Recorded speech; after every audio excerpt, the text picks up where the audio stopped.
And we're live. We did it. I'm here with Erlend and Constantine. Do you two want to say hello?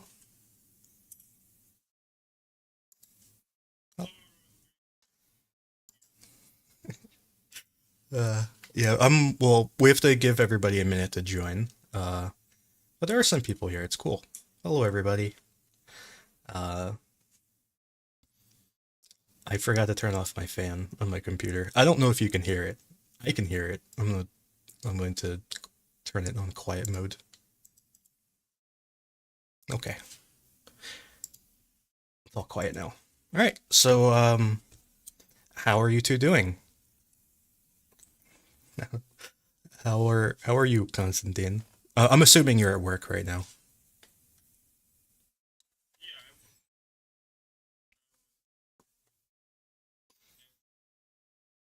Very productive. You're multitasking. And Erland, how are you?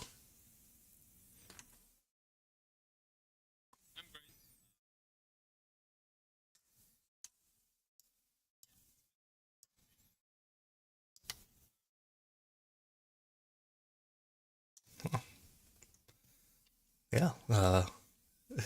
Yeah, I bet. Uh, yeah. So so yeah, oh yeah, I forgot. I forgot. That's a I'm glad that guy told me that. Because that happens actually a lot. Okay, I fixed it. The plugin is better now. I fixed it. Everybody just said hi. Anyway, basically, Discord was muted because my Discord plugin breaks every once in a while. So, that's no big deal. Everyone just said hello. Uh, so yeah, so let's just awkwardly keep powering through this while people join the stream. Um, so there was one interesting story that I woke up to this morning that involved this tank right here. Going to open up this video. Uh, okay, I'll open it up in a different way. Um, but this tank, it uh it was just kind of doing its job, rolling across the field, and he had a mine, but that's okay because he has these what are they called, trawls? Anyway, the mine rollers in front of him. He hits the mine, but it's no big deal because he's supposed to hit a mine, right? And he keeps rolling, and it's no big deal because that's his job, right? So I saw this video when I first woke up today, and I said, "Oh well, there's a tank, doing its job." And then a little while later, I saw that all the Russians were posting their own video of this, declaring that it was a leopard, erroneously. It's obviously not a leopard, and that it exploded and died. Um, so it's just the misinformation that the Russians are trying to create around like literally everything that happens. It's frustrating and exhausting, but also kind of funny that they can be so wrong about something that's so objectively obvious. And especially because the Ukrainian video came out before the Russian video. It's like the Russians never even cared that the Ukrainian video came out first. Um, and shortly after, the Russians posted their little video, and the Ukrainian this channel, this Ukrainian channel here, posted this text, which is how the Russians destroyed the leopard. Um, Obviously, it's not a leopard.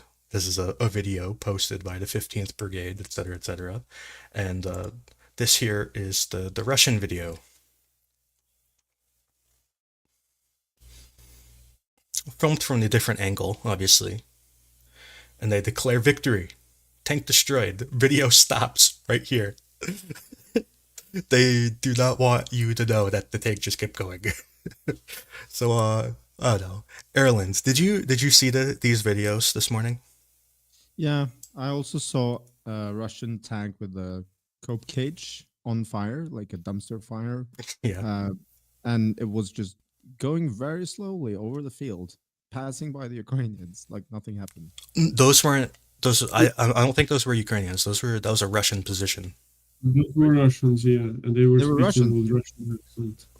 Oh, They really? But were. It's Friday, and they were grilling with the barbecue.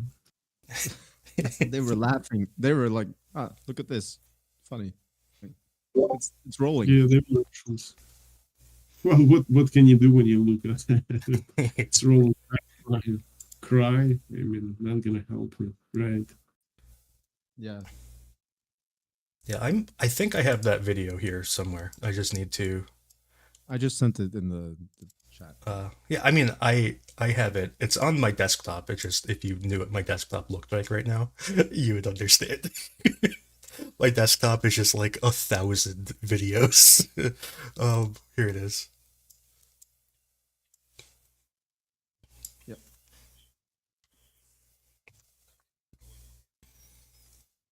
So it's just idling. Just it's like the driver died, and yeah. he has his foot on the pedal just slightly enough for it to move forward. I guess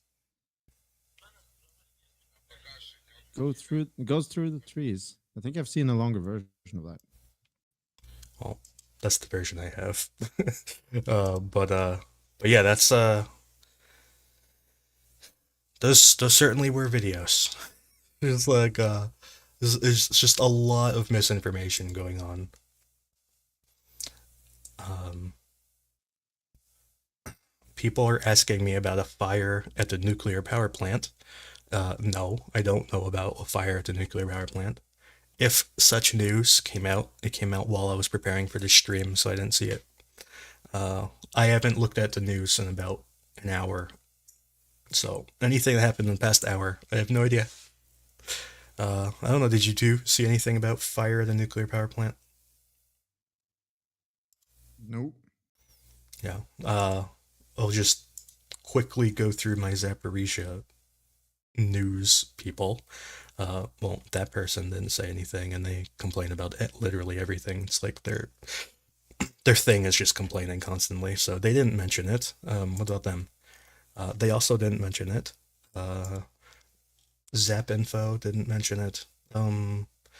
Look at the Nikopol people. Did Nikopol mention it? No. So considering none of my Zaporizhia sources or Nikopol sources have mentioned it, I'm going to assume it didn't happen. So no. Not only have I not heard about it, but nobody I follow has talked about it in Zaporizhia. So that settles that, I think. Unless it's like a hidden secret that nobody's talking about. Um, I mean, whether there could be fire here. I mean, it doesn't necessarily mean anything. There's a lot of like a brush around the power plant, especially because it's not being taken care of. So like all of the grass and bushes, if they get dry enough, they can just catch fire, right? So How is that, Constantine, in Ukraine? Is it normal with like grass fires and bush fires in the summer? Actually, yeah, a lot of people do it on purpose. We have a campaign to stop it, but it's an old thing that people did to get rid of the old grass, which it can start real fires and it kills wildlife that lives there. yeah, there's you can't really see it in this because this image is from like winter. But all of this ground is all covered in bush, basically. So all of this ground is pretty flammable if it's dry enough. So there being a fire here doesn't necessarily mean anything. There's just, I mean, I've seen a lot of videos from last year when there was a lot of shelling going on in this area. Videos of people just walking around showing the shelling, and you could see all of this area was just bone dry, and it looked like anything could set it on fire. And that was last year. And this year, I imagine would be even drier because a lot of the water disappeared. So, although to be fair, it is pretty rainy today. So I don't know. I don't know if the rain is here. I'm not really sure where the rain is. I just know it's rainy. But anyways, all right. So, oh, Erlend, I know you wanted to talk about misinformation, Erlend. I was trying to start it off with a take story. Is there anything else? Any other topics you want to talk about that?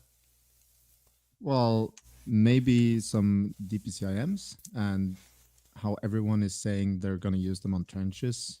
And Okay.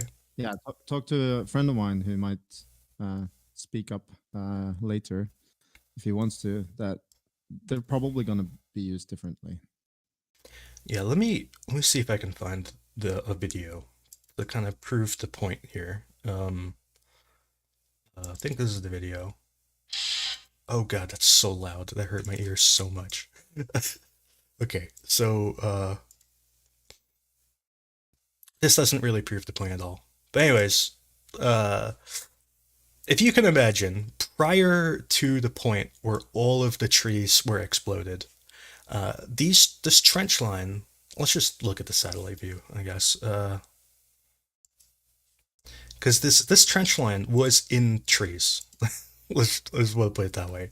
This used to be like a little forest up until a few days ago, when it stopped being a little forest. So here's I'm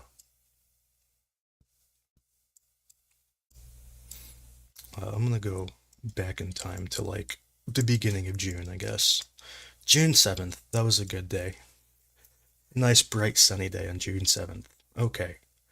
So if we look at this satellite, see this was all, I mean, this is really low res satellite, but you could see that this was all just trees, all trees, like not grasslands. It was trees, right? So this is what it looks like now.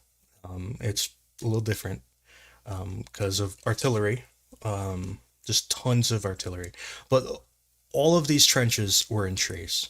That's kind of the point here.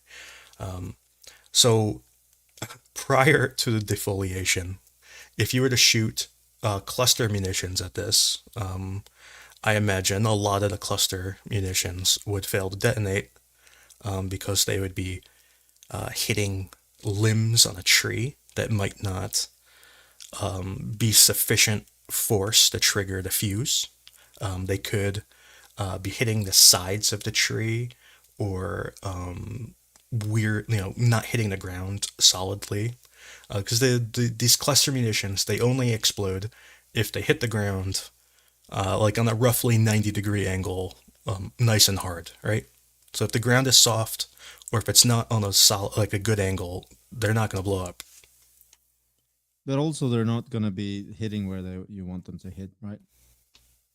Because the explosive charge pointing downwards is a penetrating, armor penetrating charge, while the shrapnel parts are on the sides. So even if it does explode in a tree, it's probably not going to spray the shrapnel where you want it to go. That's fair. Yeah, because the shrapnel could go straight up, right? Maybe. Depends. Yeah, it's not going to be on the right angle, I guess. So yeah, that is one issue. So where do you think they would shoot these cluster munitions if not at a trench line in a tree? So basically, where they're shooting most of the precision guided munitions, the gimblers uh, and the Excaliburs. And then I think they're going to use the Excaliburs and the Gimblers other targets that are actually probably more useful to use those precision guided munitions for. It's just that they've been using the precision guided munitions to hit the high value targets.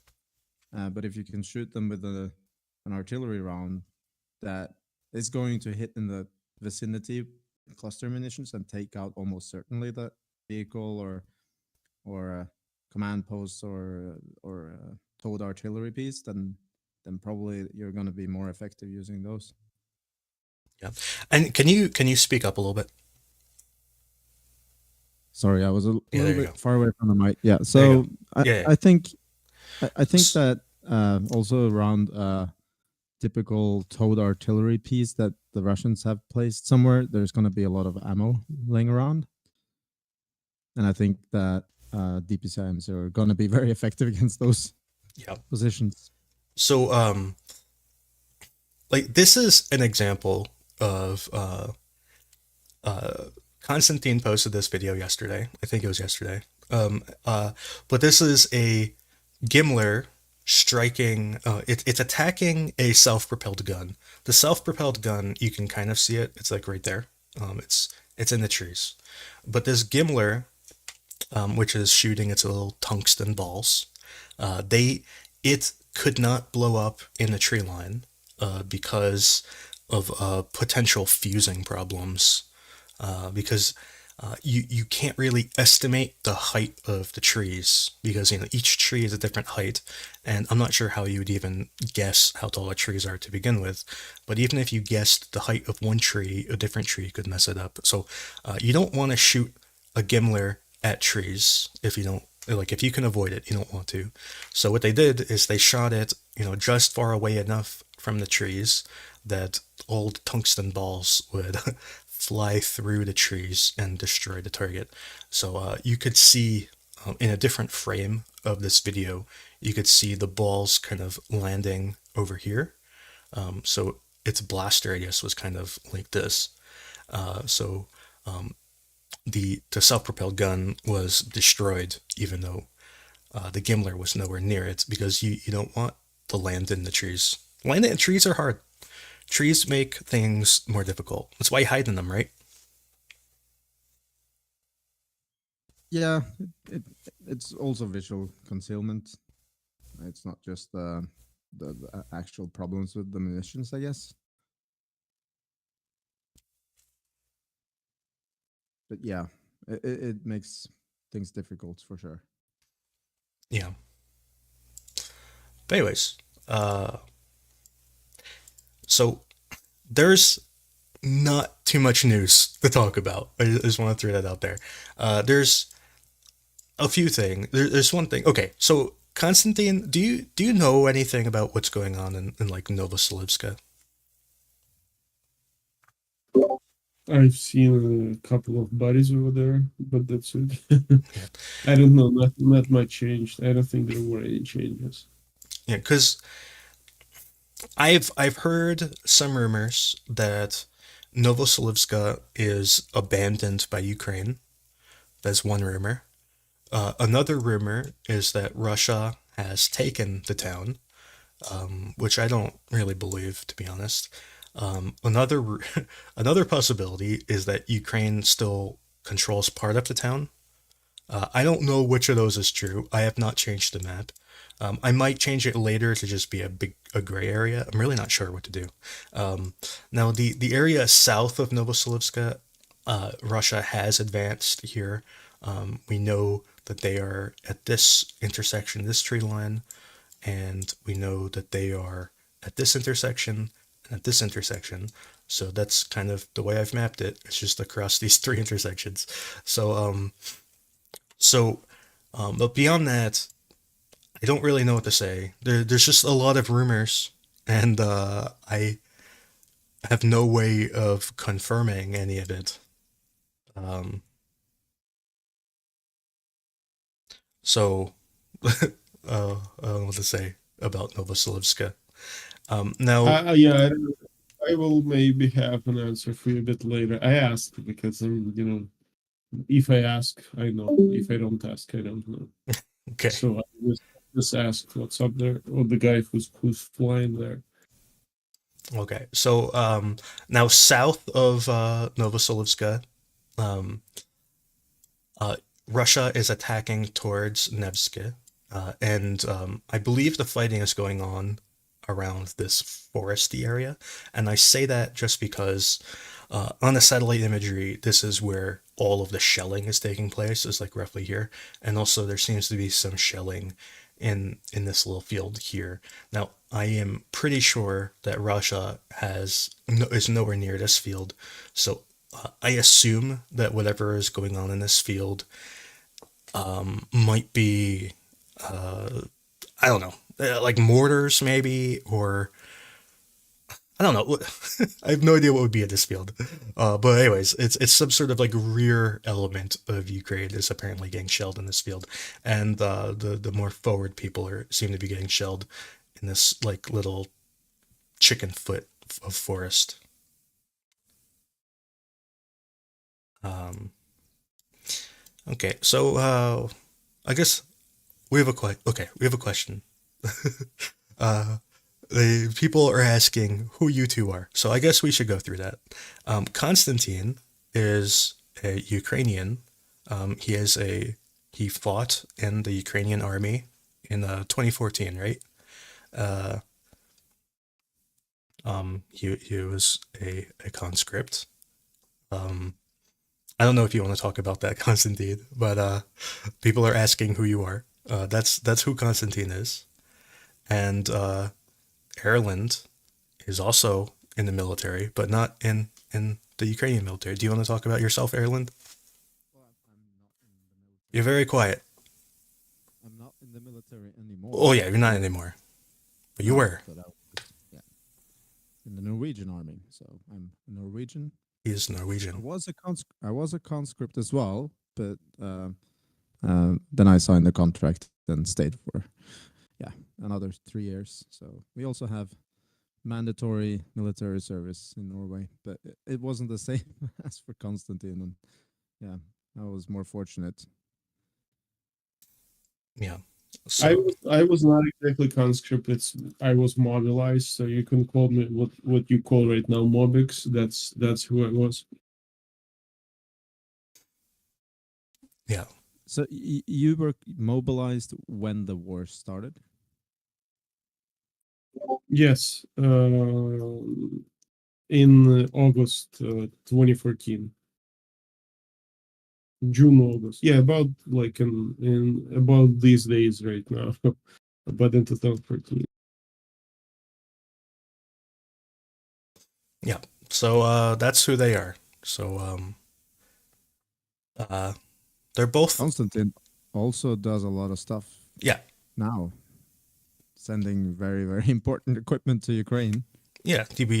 Constantine. He works to raise money to buy drones and do various other fundraisers. I believe they're all basically drones now, right? There were some other non-drone events intermixed, but I I think usually we deliver drones. I focus on drones and communication, so that radios and radio repeaters, communication equipment, which I do consider the most important part for the combat. And I know the suppliers, and we have established logistics that allow us to do it almost seamlessly.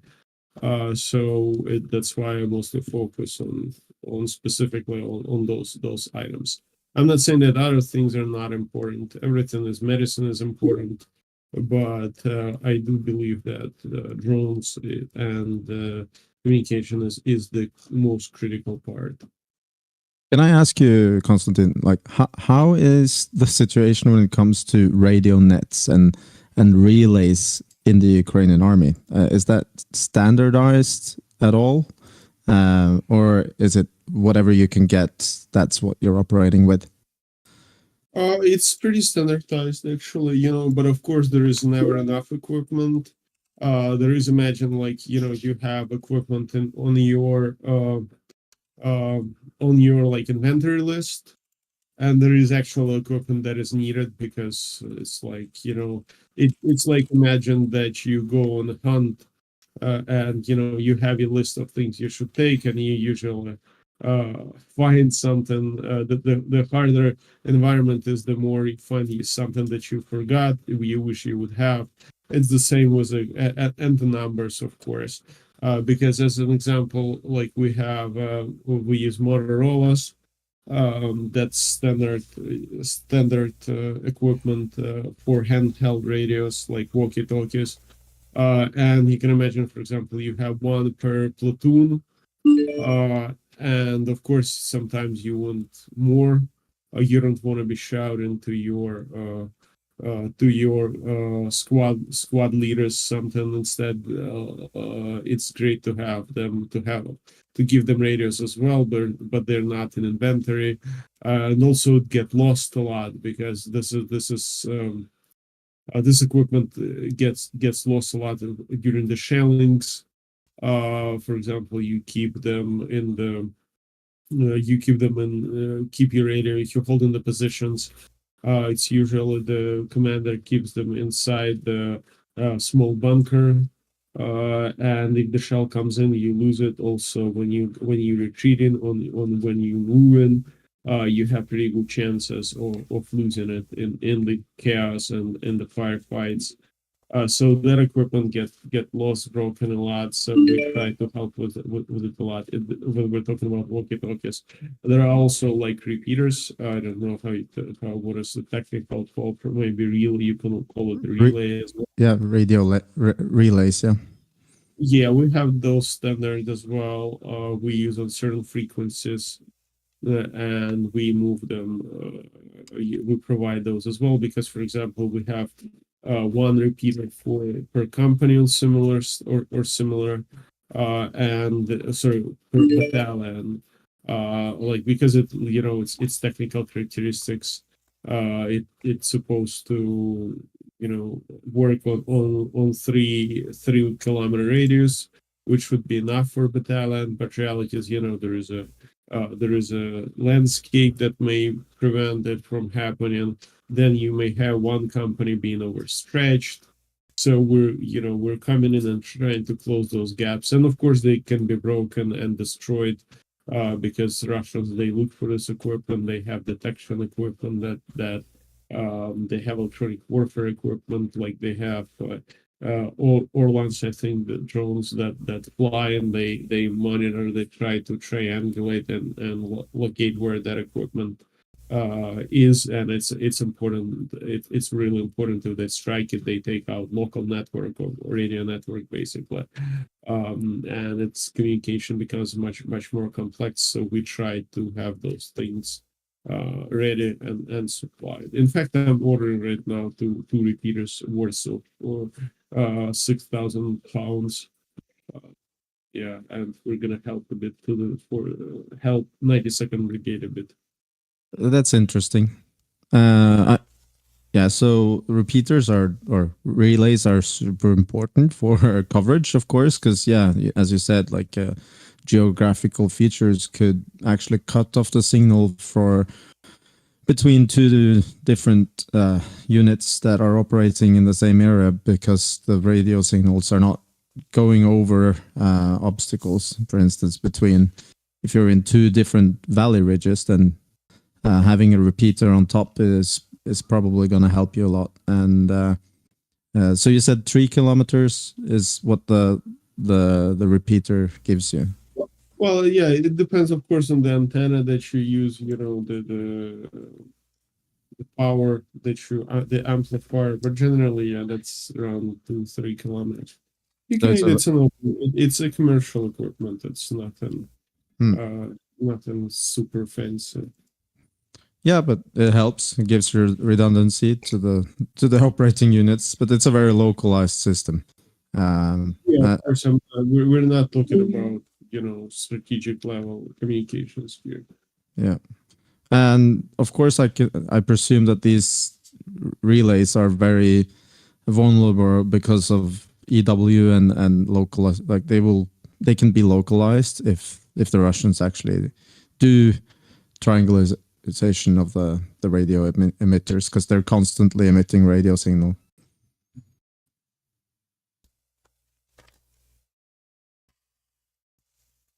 Yeah, you're right.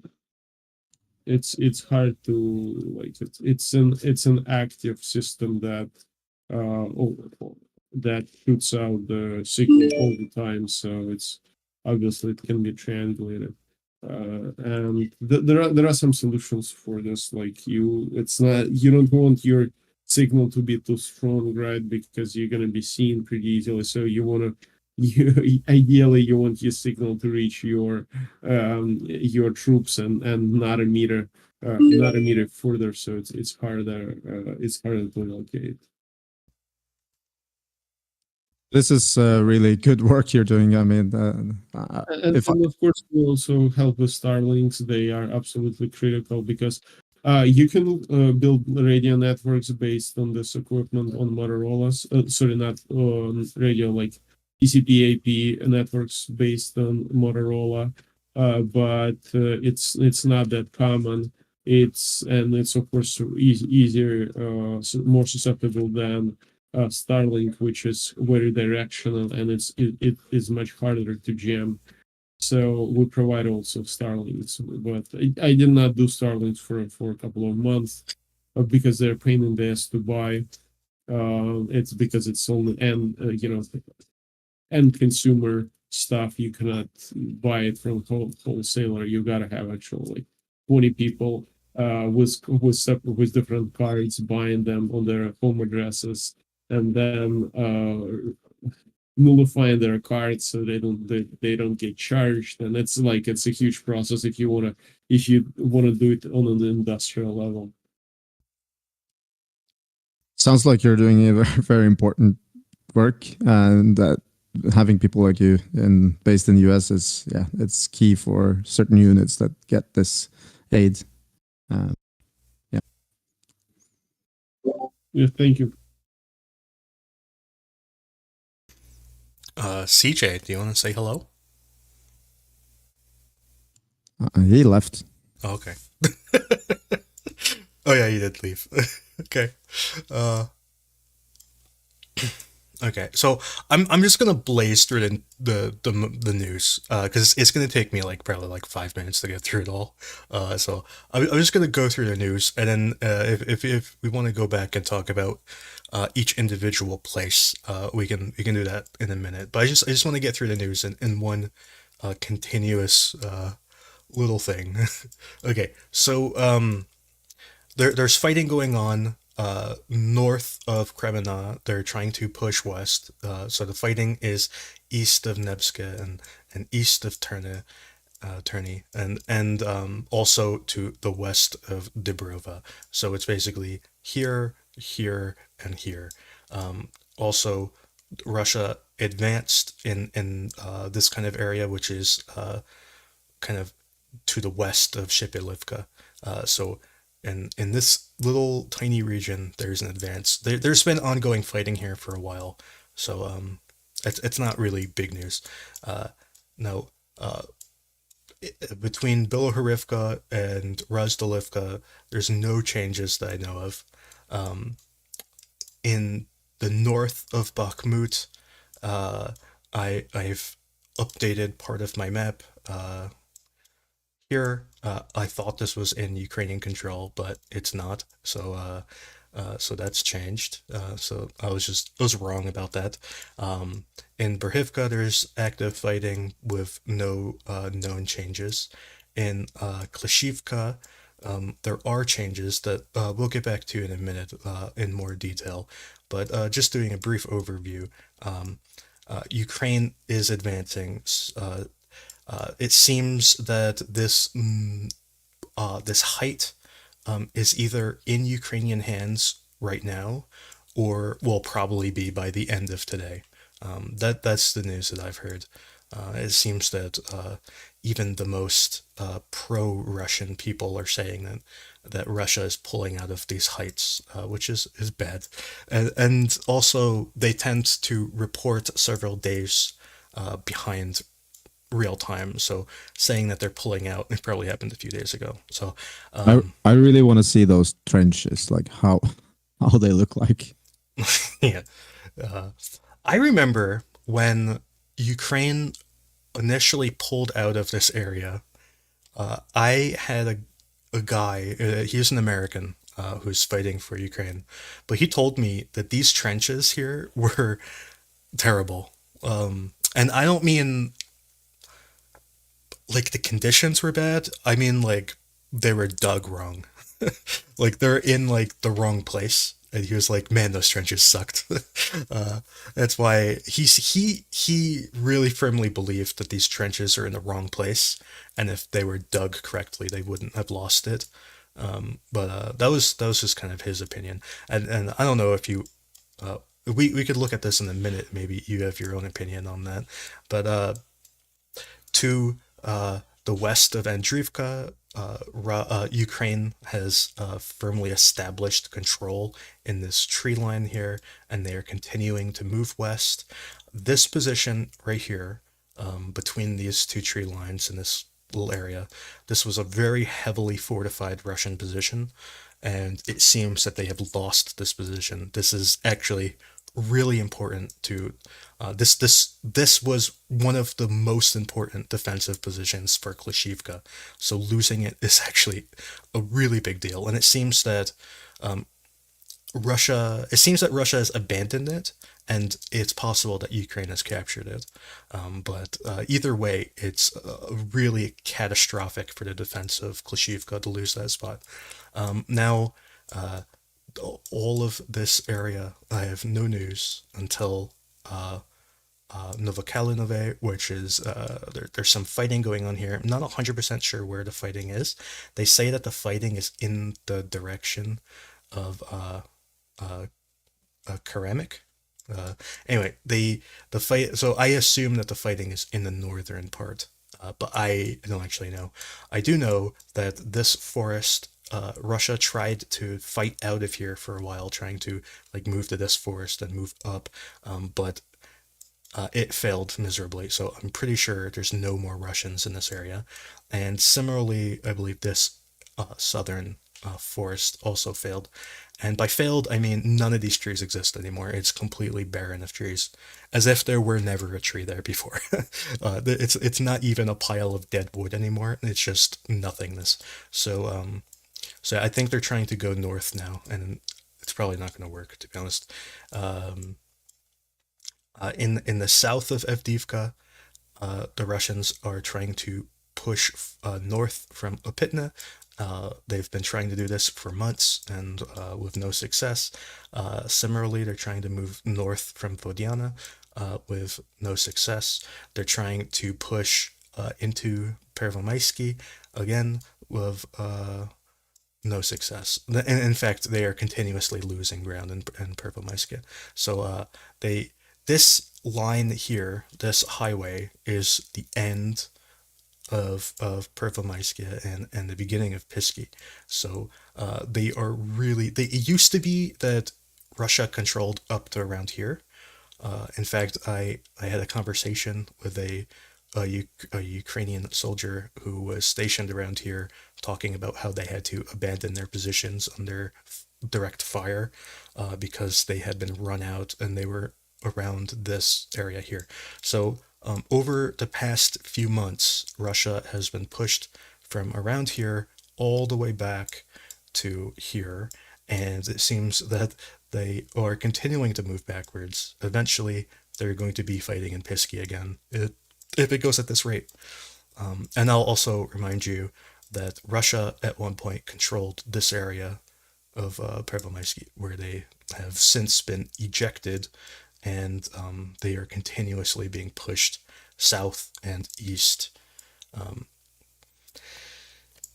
Now, I have no particular news about Krasnohorivka and Marinka. There's just constant fighting going on here, but without any notable changes. Same with Pobieda and Novomykolaivka. So this whole area, I've no news about.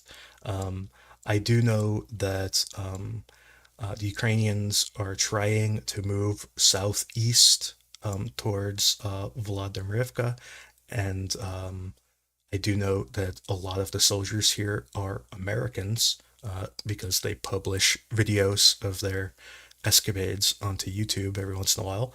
But there's no news recently from here. Similarly, Novodonetsk, uh, Ukraine was attacking here. It seems that their attack failed and they stopped. So I'm not sure much is going on in this area anymore. Instead, they've been, I forgot to mark this on the map today, but they've started attacking Eurozhiny instead. So basically, instead of attacking this way to the east, they're now attacking this way to the west. But they don't seem to have achieved much there yet, from what I can tell. The same with Staromayorsky. The fighting seems to be going on around this little triangle. By the triangle, I mean there's this forest strip, this kind of low ground. So it's like this triangle seems to be the height of the fighting. It's very, very close to the town, like within 100 meters or so. Seems to be the furthest extent of the Ukrainian advance. And there's also probably fighting around this street here, although this street is heavily covered by Russian tanks, so there's not much going on there. South of Rifnipil, I have no information. It's really unfortunate that the only information I get from this area is basically satellite imagery, and it's too cloudy, so there's no imagery. In Pryutny, the Russians have said that Ukraine has moved up to these ponds. I don't know if that's true, but that's what they're claiming. They're claiming that these ponds are now the front line. I have not changed my map to represent that, but that's what the Russians are saying. Um,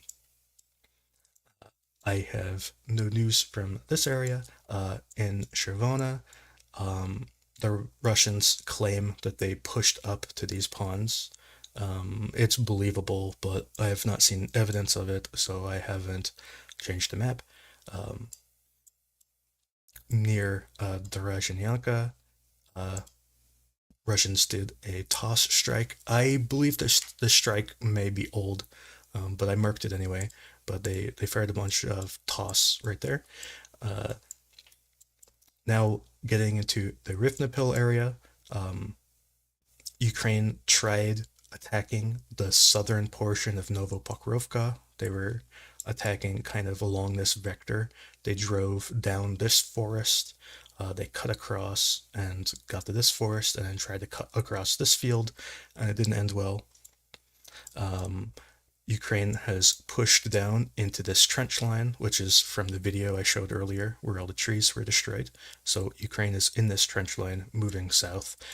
I believe they probably have captured all of this area, but I can't mark it because there's no proof. But uh, I believe they probably have captured all of this already, including maybe even this forest here. But there's no proof of it. But there's evidence of heavy fighting going on along this street, getting really close into the town, um, and there's evidence of heavy shelling along the southern part of this forest, which makes me think that Ukraine is likely here. But we need more solid evidence than just some shelling and whatnot. Um, and finally, um, we have evidence that Ukraine tried to enter Zherbianki, and it did not work out, and they retreated. So that is the brief rundown of the news. I don't know. Is there anywhere you're particularly want to talk about? Uh, Well, down towards the Donetsk direction. You were talking earlier about the where all the Americans are and okay. Pisky and all that. Yep. And I presume these are areas that the Russians really don't want to lose any terrain at all. Do you know any reports of serious counterattacks there? I mean, the Russians were fighting No. so hard for Pisky. Losing Bisky would be funny. Um, every single time the Russians publish a video of this kind of Pisky area, they get closer and closer to Pisky. Um, It's been kind of funny. It's like every single video they lose ground. They're like, we advanced today, and then they show that they moved back like 300 meters. And it's like okay, but yeah, they're trying to attack. They're trying to, but the issue the issue in this southern part of Pervomaisky is that they leveled in order to capture this. Okay, so Ukraine had really strong defenses in these really southernmost houses. So these were all like interlocking trench lines and stuff. And like, I don't want to say a tunnel, but it's like basically you could go from house to house without going above ground. That was kind of the point. Um, so all these houses were kind of linked together that way. And the way that Russia ended up capturing this area because they couldn't break the front these houses here they couldn't break it, so what they did is they just leveled all of these houses that were behind it. They just destroyed every single house, and eventually Ukraine had to withdraw just because they couldn't supply these guys in the front anymore, and they had to withdraw, and they couldn't even withdraw to this middle part. They had to like withdraw all the way back because there was nothing here. It was just all just demolished ruins.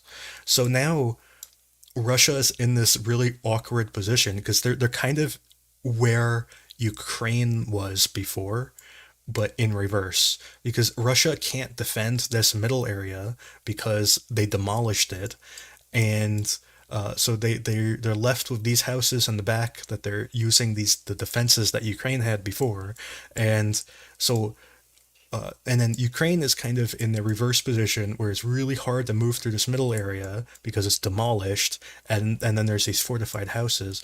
So basically, what I see happening is that these houses are all going to be demolished, just like the other ones were, and then Russia is going to have to fall back to Pisky. I think that's kind of what's going to happen here. and then you have this problem where, like, I presume those bridges are unusable a long time ago. Yeah, they're all gone. Yeah, and you have these roads that are pretty easy to target. The resupplying must be a nightmare there. Yeah. It's not like on the map there. It's probably more like a potato field.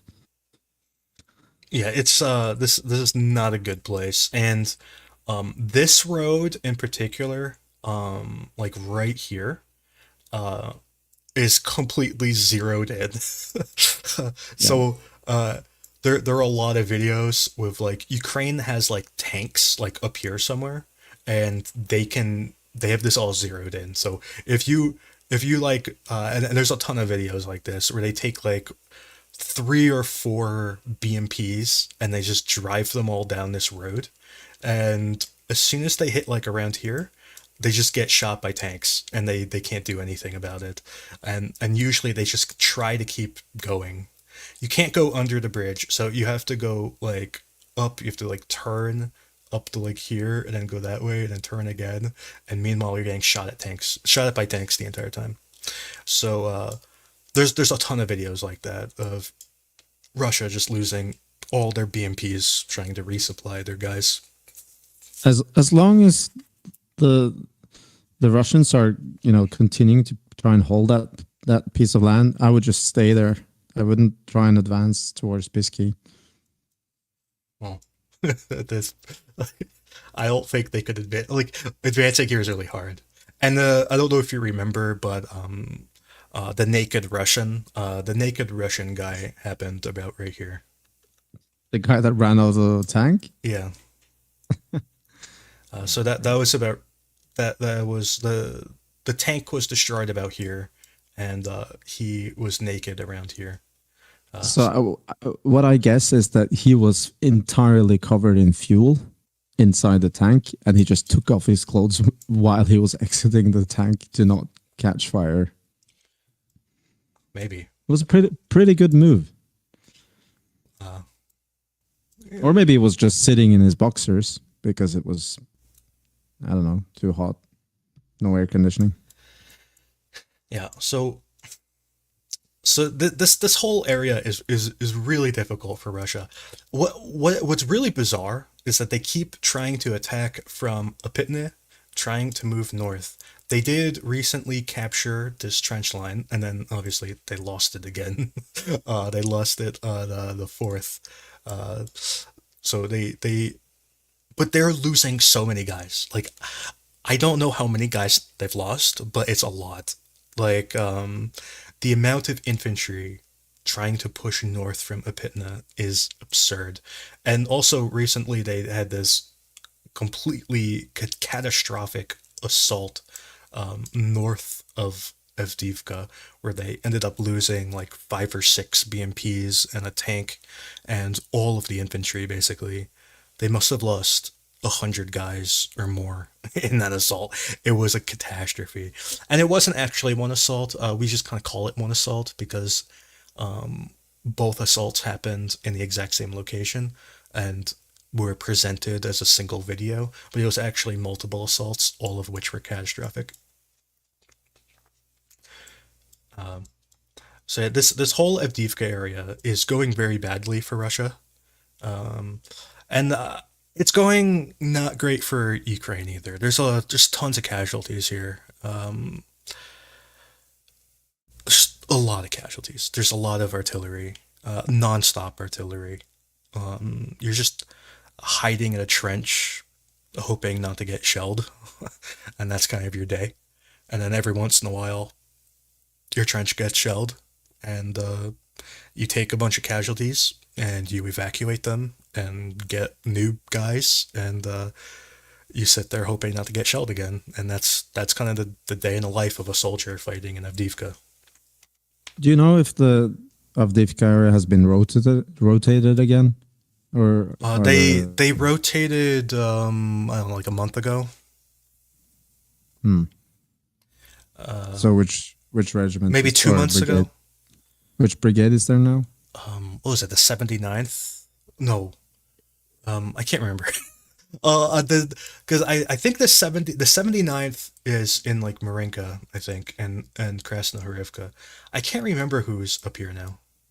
59th. Is it the 59th? I think it's the 59th. I think, right? Constantine, do you know? Is it the 59th or the 53rd? I think it's the 59th. Or maybe it's both. I don't know, man. I don't know. Sorry. I know the 1/10th is here. I think part of it anyway, not all of it. They've been here for a really long time. I think there's the 59th.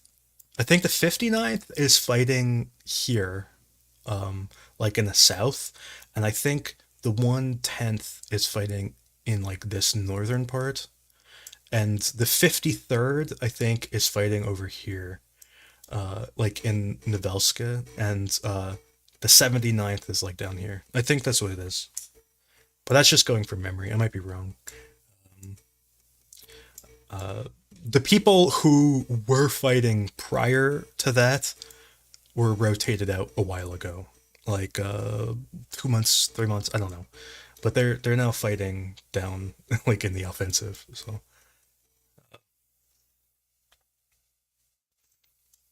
the 36th are not here. I can tell you that.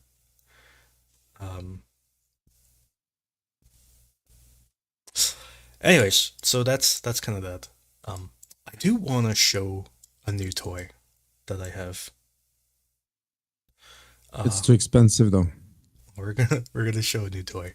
I'm just trying to think of where's the best place to show the toy. I'll see. Where do you think I should show it? Novostilka direction. Where? Where do you want? Where? Like here? Yeah. Okay. Let's show the new toy. I'm gonna open up this map, and we're gonna go over the new toy. Look at this. This is the new toy, everybody. This is it has the topographic stuff. I think I'm gonna turn off. Yeah, try and turn off the layers of the turn off the Ukrainian layer because it's blue. Okay. Yeah. So this is I'm gonna turn on the Just Russian layer, maybe. yeah, Okay. So that works. this is the new topographic thing. It's not ready to be shared publicly. Um but this is it. So you, If you zoom out a little bit, okay. yeah. So do you see why I think it's so unfruitful to try and concentrate attacks down towards Tokmak? Just look at the differences in color. You know, There's almost zero terrain features. I know. I yeah, so this here is Talkback. And yeah, it's you're basically kind of fighting downhill to get a Talkback, which I guess is somewhat of a benefit, maybe. I don't know. Not always. Uh, It's not enough downhill. I think but it's almost flat. right, it's I mean this basically Ukraine is almost flat. So so especially compared to where we come from, yeah, it's basically flat. But Yeah. um but yeah, this is it's interesting looking at the topographic map in certain locations you can see why the front line is where it is. In other locations you can see that it doesn't really make sense for the front line to be where it is, and it's probably going to change. Yeah. Can you add this map also the time? I don't understand your question, Mark Twain. Rephrase your question because I don't understand it. But anyways, this is the topographic map. I think it's pretty cool. I'm pretty excited. We need to find a way to show this map without it hemorrhaging money is an issue. See, this area of the topographic map around Klishivka is interesting because it's kind of hard to see the Russian line. Maybe I'll turn on the Ukrainian thing so you can just kind of see where. I don't know. I'll turn Ukrainian off. This is all something we need to work on. Anyways, so you see that the Russians only control basically the low ground at this point. The high ground is basically out of their control. It's not good for them. Yeah, but also you don't. It's not easy to advance down towards low ground. You can easily kill off anyone that wants to try and assault you when you're on the high ground, but it's also very difficult to go downhill towards the position. Well, you don't need to go down the hill because you can link the bottom, right? Yeah, but you want to keep the high ground, but you don't want to move down it. Yeah, so they can set up on the high ground and then move towards Avdivka, because it's still high, but it's much more gradual going down this route on the west. Much more gradual slope as opposed to this, which is more like a cliff. And so they can basically just roll through the town this way. I very much think if it is if it is in fact true that Ukraine has or is on the verge of capturing the top of this hill, I very much doubt that Russia will keep Klishivka for more than a few days, maybe a week. They're gonna pull out. You can't stay in the bottom of a hill like this. How are they gonna resupply it? What? How do you resupply being on the exact bottom of like a cliff? So unless the Ukrainians want to advance further beyond Klashivka, then you don't want to really go down. You want to stay up there. But I mean, even if Ukraine doesn't move, doesn't Russia have to leave? Well, what do they normally do? Do they leave? Typically, yeah. I think they do. Okay. I think Russians do leave. I don't. Yeah, I would leave. When it's an unsustainable position, they seem to leave. Okay. Yeah.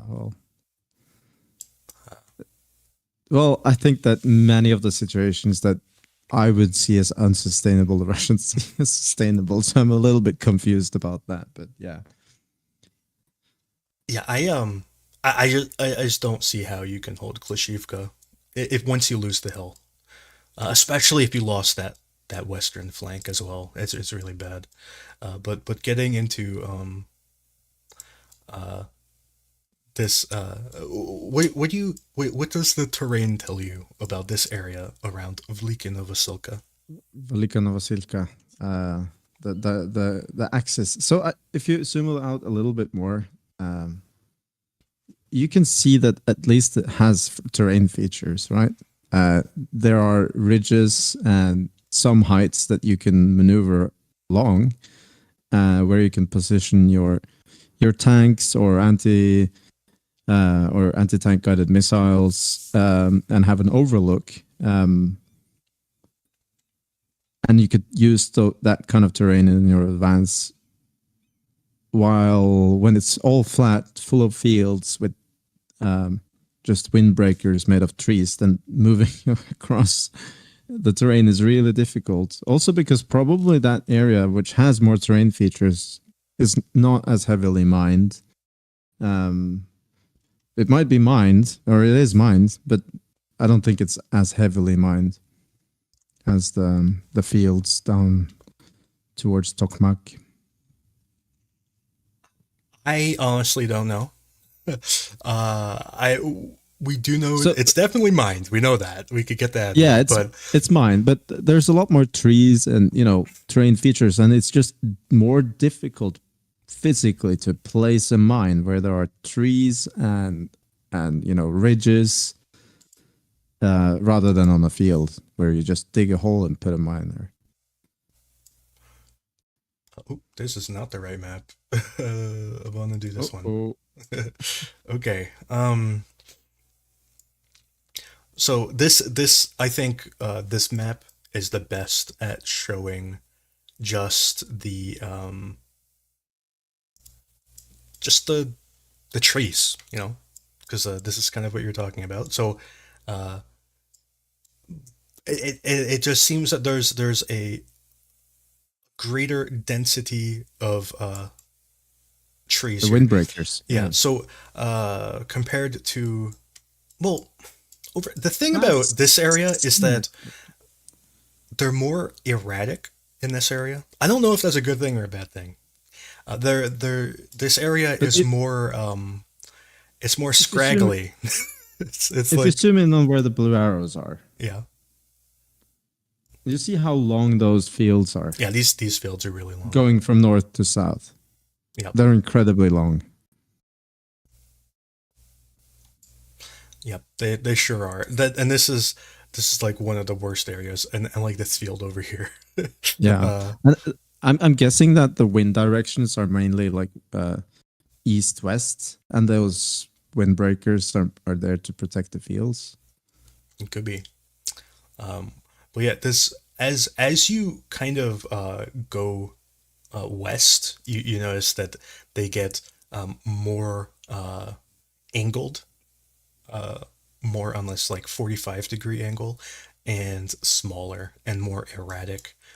They're like more irregular shaped, not so much rectangles. Like this one's a pentagon.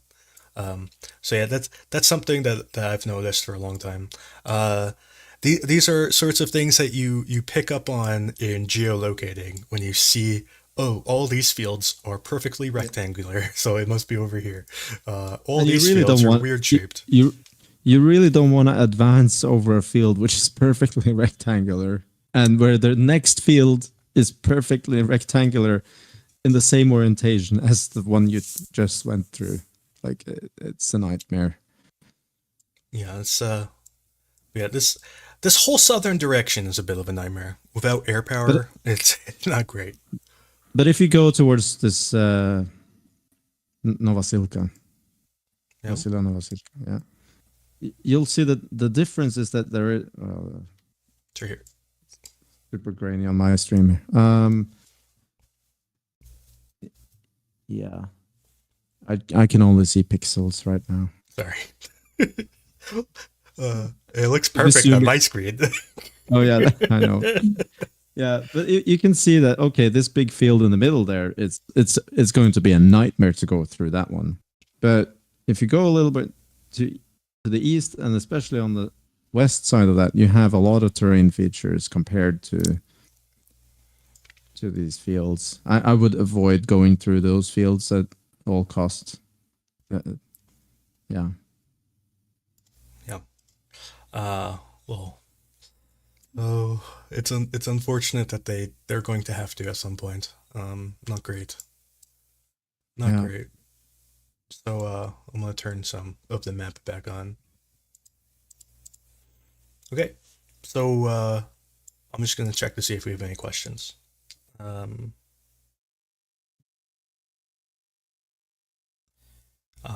how much of an impact are commercial drones on combat? A lot. Apparently enormous. Yeah, it's enormous. Oh, there's something I want to show. I can't really show it though. It's really awkward to show. Okay, so I'm not going to show it because it'd be awkward. But there is a somewhat new kind of drone. I don't know, Erlend, if you've seen these, but these are dive bomber drones. Have you seen the dive bomber drones? I think I've seen it. Yeah. These drones, I think, are a game changer because they are like the I can't use that word.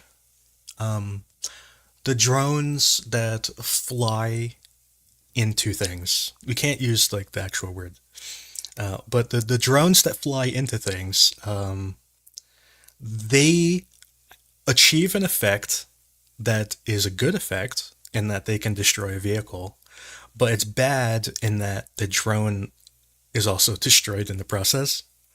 But these dive bomber drones, they are made using the same materials for the same cost, but instead of being destroyed in the process, they drop the munition right before impact and fly away so that they can live to fight another day. And Like drop and return to home button, yeah, basically. yeah. So Is it a quadcopter? yes, Wow. it's literally the same thing as those other drones that I can't say the word of. But the only difference is it drops the munition. It even carries the same munition. It carries mortar shells and like RPG shells and whatever else. Like it can carry literally the same thing. They're made of the exact same thing. Like How, it's like the same drone basically, except it how, drops it. how many can they drop? One or One. one? Okay. Yeah. But I have another one. Can you pull this one up? The V1. Like from World War II. Yeah, have you not seen the new V1? There's a new one. Oh yeah, one sec. I'll send it to you. Oh, that thing? Yes, yes, that one. Yes. Yeah, I've seen Yeah. that one. So the V1 is doing a comeback basically Yeah, well, if with it's GNS and GPS guided. yeah, well, if it's what's it called? I can't remember the name of the engine. What's the The engine called? the pulse jet. Yeah, the pulse jet. It's like a long fart. Yeah, the pulse jet engines, they're great. They're why not? Um, Oh, why is it not working out?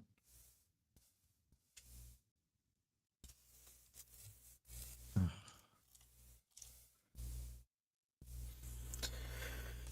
yeah. there's certain words that you can't say on YouTube.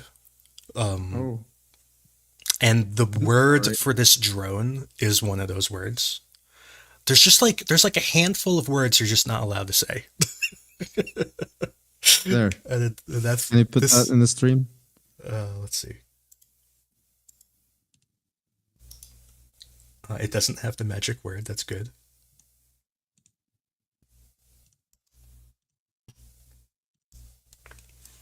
Here we go.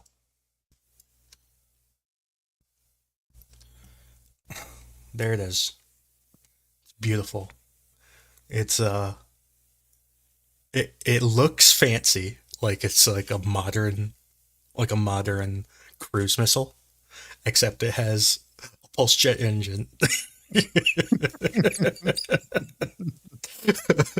a pulse jet engine from World War II, strapped to a modern looking missile. It's fantastic.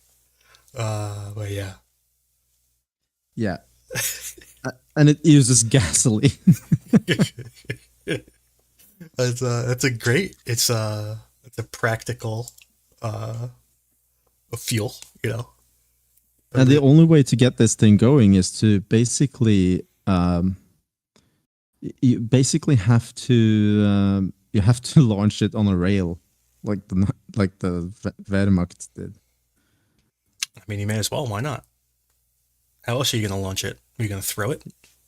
No, I mean you could probably use rockets, but that's like the whole point is that it's it's going to be inexpensive. So Yeah. yeah. Yeah, it's supposed to cost as little money as possible. So,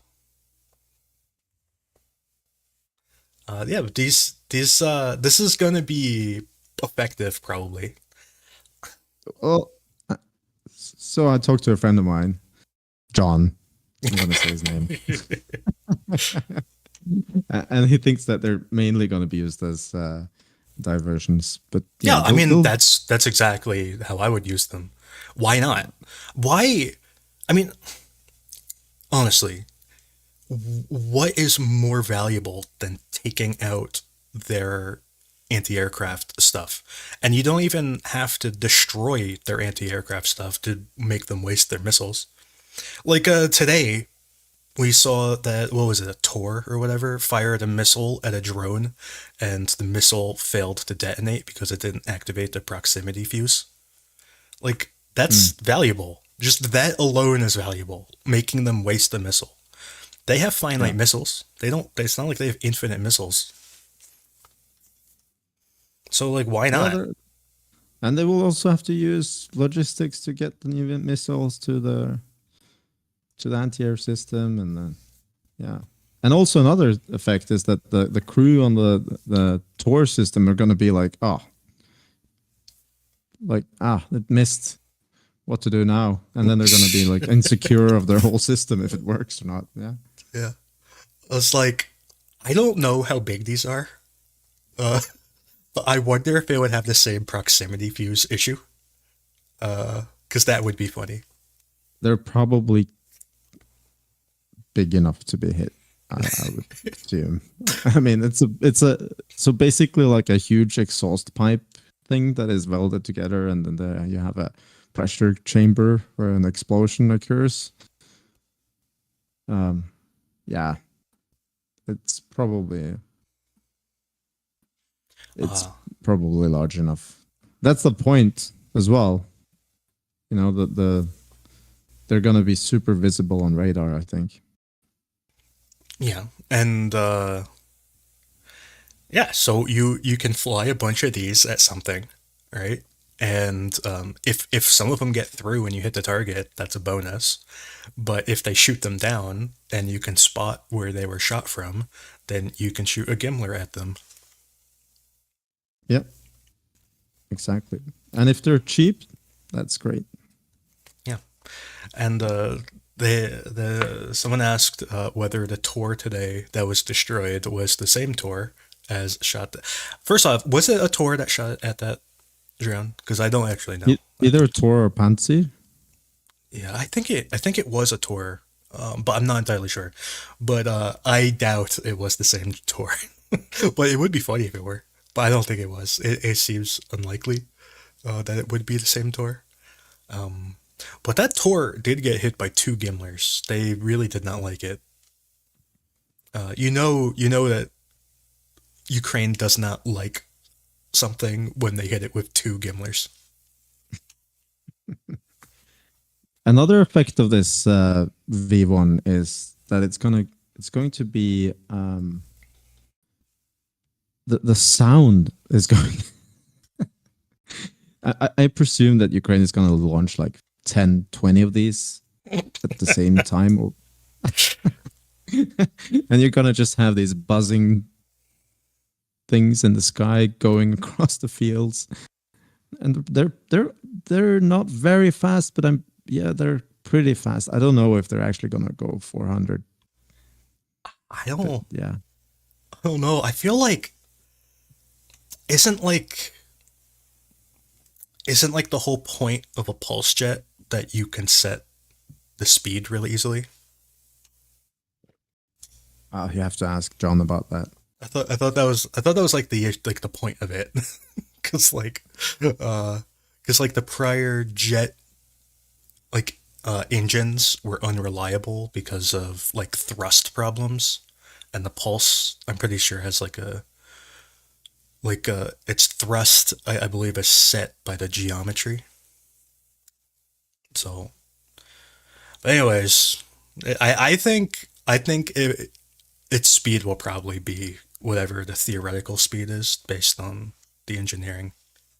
I mean, United 24, when they posted this, they also said has a comment: significant engine noise of up to 100 decibel is a psycho-emotional impact factor for the personnel of the aggressor units. I agree. Um, do you remember that crazy American airplane that made like it was so loud it like literally killed people? The one they tried with It's the the turboprop to go through the sound barrier. the Thunder Screech. I think that's what it's called. Yeah, the noise was so loud that it basically tore the airplane apart. Well, but but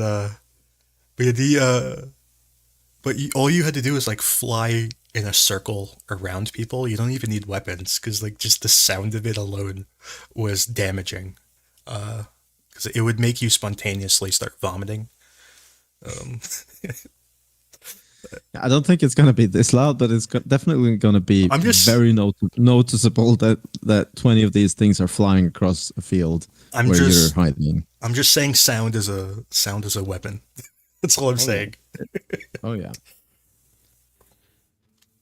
Yeah. So this is interesting.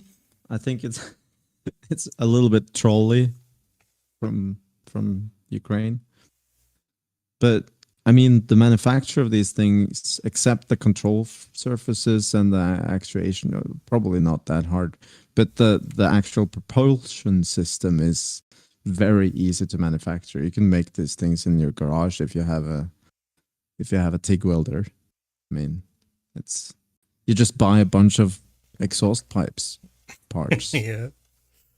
Yeah. So yeah, that's one way to fly a drone. I think this is so much cooler way to fly a drone than with electrical propulsion or anything like that. Also, an added bonus is if they hit a target, it's going to make a nice fireball, Yep. which I swear the Russian drones have like some fireball making technology in them because the fireballs they make are ludicrous.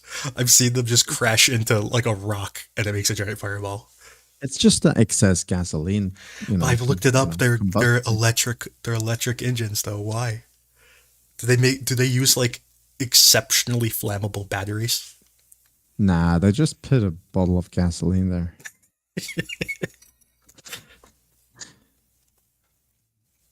Uh It's, like pyrotechnic explosions yeah. on film sets. All right. So I don't know. Is there any other thing that we haven't talked about that I should talk about?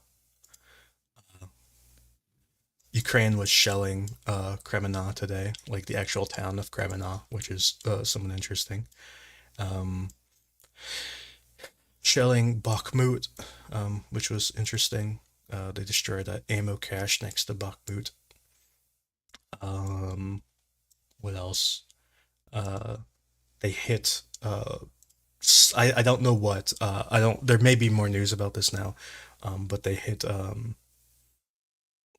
What's the name of this town? Uh, yes, Yasnuvata. Anyway, they hit this town today with something. I don't know what. I just heard from one of the guys I know. He told me that it was a significant strike today, but with no further details. They also struck apparently this college. I'm gonna go to a different map. Google. They struck this college today, which was apparently being used as a barracks. The Russians, they were using colleges as barracks for a long time, and then they seemed to have stopped using colleges as barracks for a while, and now they seem to be back to be using colleges as barracks again. So, so yeah, there's casual combat in there around the Velika Novosilka area. We had SPG destroyed here by something. I have no idea what hit it. I just know that there's like a little bomb crater next to the SPG, and the SPG was very sad about it. Um, we talked about the tank mine thing. We talked about that. Uh, Another SPG destroyed. We talked about that too. Here is where the Tor was destroyed. Is actually pretty far behind the front lines, behind Tokmak, where that Tor was taken out. And yeah, so and I also heard that there was a strike on Skadovsk today. Um, but yeah, the Yeah, I want to mention the. Oh, okay, go ahead. no, that's it. Okay, so I've seen a lot of. So there's a pretty good blackout from the Ukrainians still going on. Yeah, I mean, you don't get as much information as you would like, I guess. like almost none.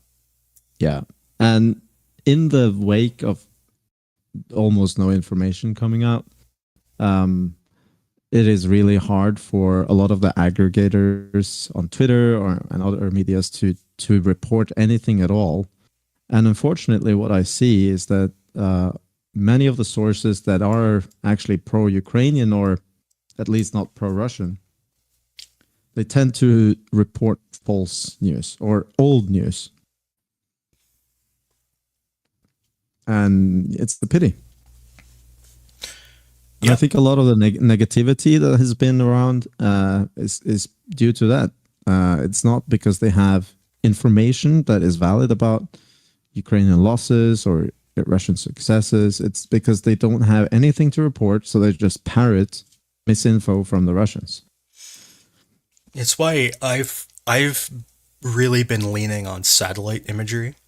And I know people keep telling me like, why do you always talk about satellites? The reason I talk about satellites is because it's the only objective info that I have. So it's like, but I can't even talk about it now because it's rainy again. So everything's cloudy. Do you remember, Andrew, when you told me or us that? Do you remember those Bradleys stuck in the field? They got salvaged. I remember. I think it was at least 2 weeks. Since you told me this. Yeah. Yeah. Some guy on Twitter that has thousands of followers is now shouting about it because probably doesn't have anything other to say, and he's seen some more images of those things being salvaged, and he's like, "Look, Ukraine is salvaging these Bradleys." So even on like pro-Ukrainian accounts, it's you see, I would say misinfo because it's old news and it's been reported over and over again. And then you make this into like your point, and it's bad for Ukraine because it's easy to point out that this isn't significant because it happened 4 weeks ago or something, right? It happened pretty rapidly because I just want to say that the news that we got around the advances south from Novodanilivka, we got this news over the course of weeks that things were confirmed. Okay? But these events actually happened in a very short period of time. It's just that it took a long time to confirm them. And the reason it took so long to confirm is that Ukraine has no motivation at all to tell the truth of what's happening because anything they say is bad for them. Any information they give helps Russia. So they have no motivation to talk. The Russians have no motivation because they lost a ton of ground. Why would they come out and talk about it if they don't need to? Well, what they did was to talk about what happened to the first column of vehicles at the first day, but nothing has been reported from the Russians since then, Yeah. right? So You have two videos of vehicles getting blown up by mines and artillery, and then you have a couple of images and a video of people standing in the field looking at those Western equipment that they've never been so close to ever in their lives from the same day. And since then, there's been nothing from the Russians except repeating those videos in different clips. it is only recently that I at least have been able to conclusively prove that these events happened faster than reported. Because it was only recently, like in the past 2 weeks, that Russia started posting videos of what happened in the beginning of June. And they said that it happened at the end of June, but it didn't. And it's not difficult to prove that it didn't. Because they were showing tree lines that didn't exist anymore and haven't existed in weeks. They were showing defensive positions that stopped existing sometime around June 10th. They were showing grass fields that were green and haven't been green since the first week of June. They were showing things that were from the first 2 or 3 days of the attack in the beginning of July. Okay, so that's why we know that Ukraine was around this position where my mouse is right now. They were around here in the first week of June. So Yeah. all of these gains that we have north, this all happened over the course of a few days, not over the course of a month. So when we say that Ukraine, okay, so if we go back in time to the beginning of this offensive, there were a few statements that I think are true. They're true, I think. The first 2 days did not go as planned. And I think that's where you see all these destroyed vehicles. The first 2 days did not go as planned. But it never does. That okay. It doesn't go as planned for the details of those operations the first 2 days. But Yeah. if you look on the overall operational planning for Ukraine, I'm pretty sure that those 2 days going a little bit west wasn't going to change the whole plan, or the operational planning for that month. Yeah. So I just want, okay. So the first 2 days did not go as planned. The first day, from what I understand, was hurt by artillery and mines, and I think that's what yeah. we saw. Those all those vehicles piled up in those like 6 vehicles or whatever. I think that was the first day. The second day, from what I understand, was hurt by helicopters. The helicopters came and stopped the second day. The assault on the second day was halted by helicopters. No one had anything to say about the third day. Okay, the third day, I'm pretty sure Ukraine moved up to around here on the third day. Because the first day they moved to about here. The second day they said that they were really bogged down by helicopters. Nobody had a single thing to say about the third day. I think the third day they were here, honestly. So then we heard on around the fourth day, we heard that the offensive was back on track. That it started off slow and it was back on track. Okay? And then now we hear that it's going slower than expected. And I think what slower than expected means is they expected to capture this town by now. I think that's what that means. It slower than expected doesn't mean that they've been inching their way up these fields for the past month, because that's not what happened. What happened is they moved all the way up to the town in like the first 3 or 4 days, and then they've been stuck here for a month. I think Or they that's reconcile their positions at first to then launch the next attack, and it didn't go as planned, or they don't have the resources which they wanted to have at this point to perform that attack. And those 2 first days, the losses of those 2 first days could have been a little bit of the reason for why they cannot move down there now. I mean, they lost quite a bit. Like I'm not saying that Ukraine didn't, have losses. They have losses there. I didn't expect Ukraine not to have these kind of losses, and I wasn't very pleased to see how they were maneuvering when first mine was struck or the first artillery shell landed on the vehicles.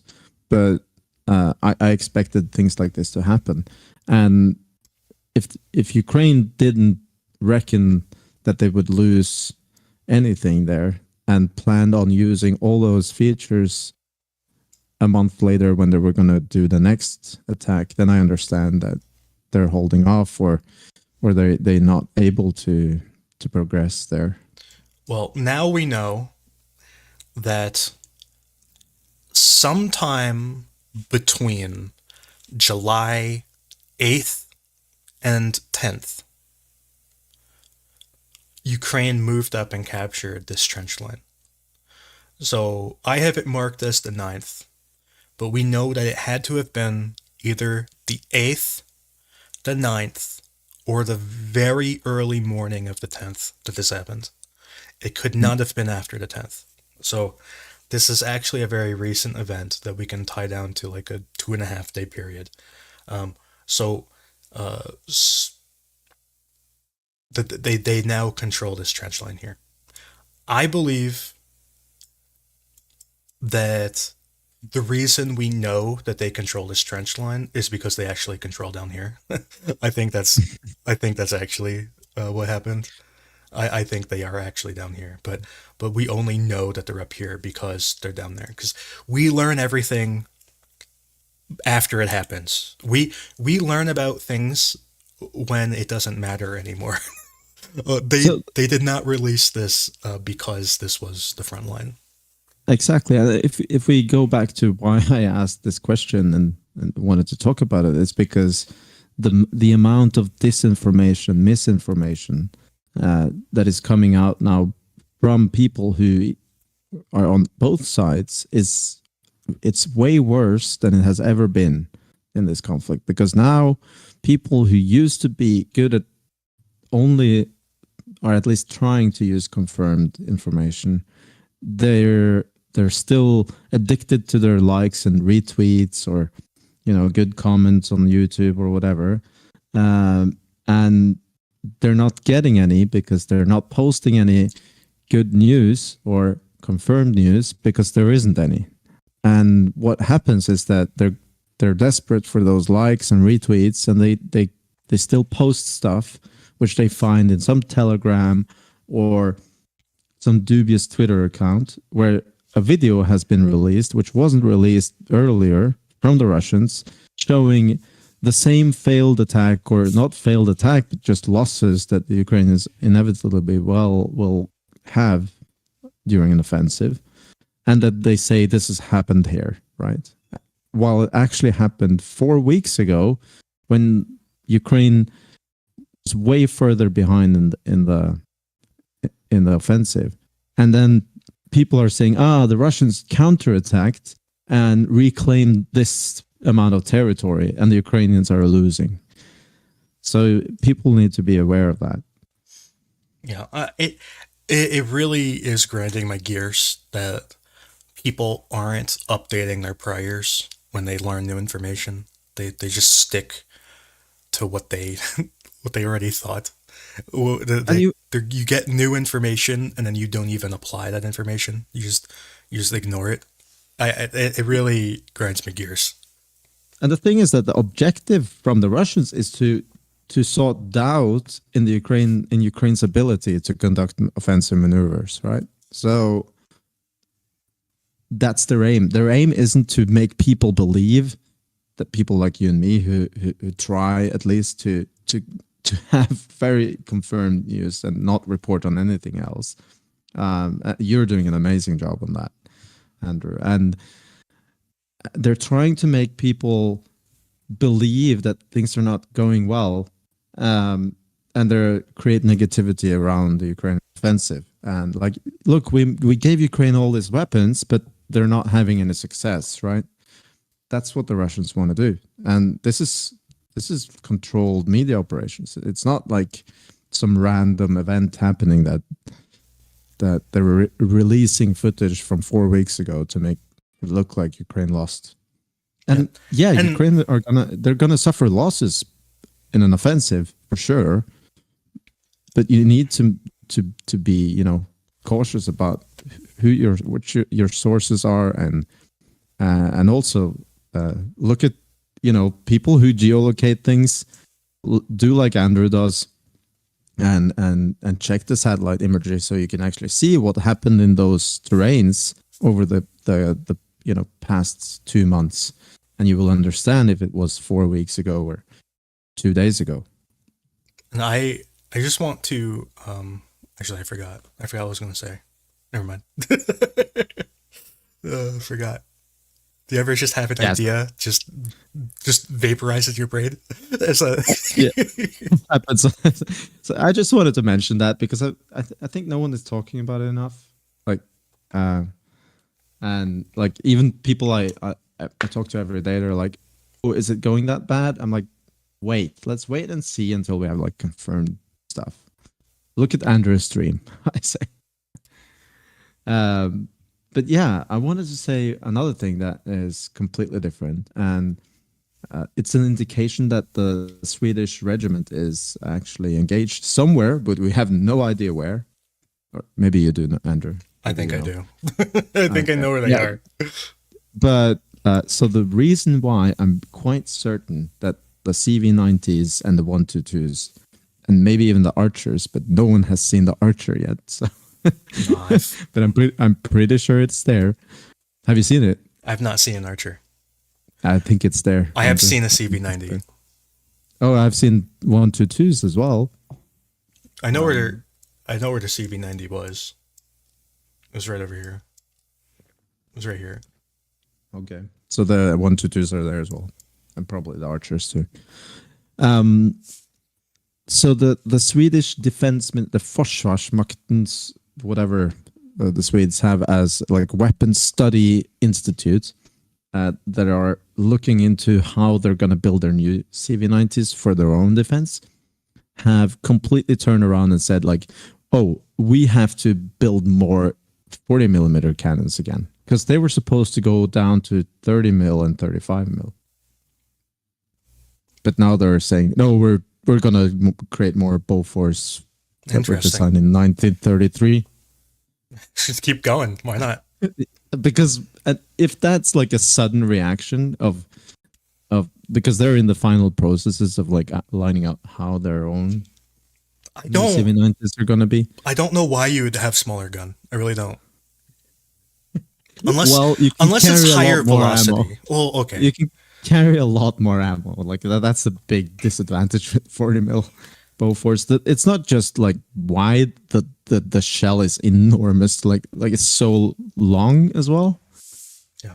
And it's also with a rim. So yeah, there's a lot of different things. But they're going back to the drawing board, and they want to produce more Bofors 40 millimeter guns, and they're probably like the Swedes always are. They're gonna probably design a new one, so it's not gonna be the L70 anymore.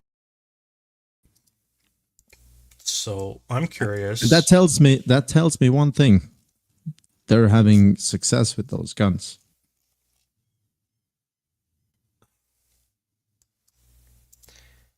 I also want to say that the reason I know that there's CV90 there is because the Russians posted a video of it. It's not like a secret. If the Russians post a video of a CV-90, then we know there's a CV-90. We don't need to like hide it. They already know. But was it in combat or just in a in a field? It was hiding in a tree. Yeah. Yeah, I'm pretty sure they're engaged already, and that they're having a great success.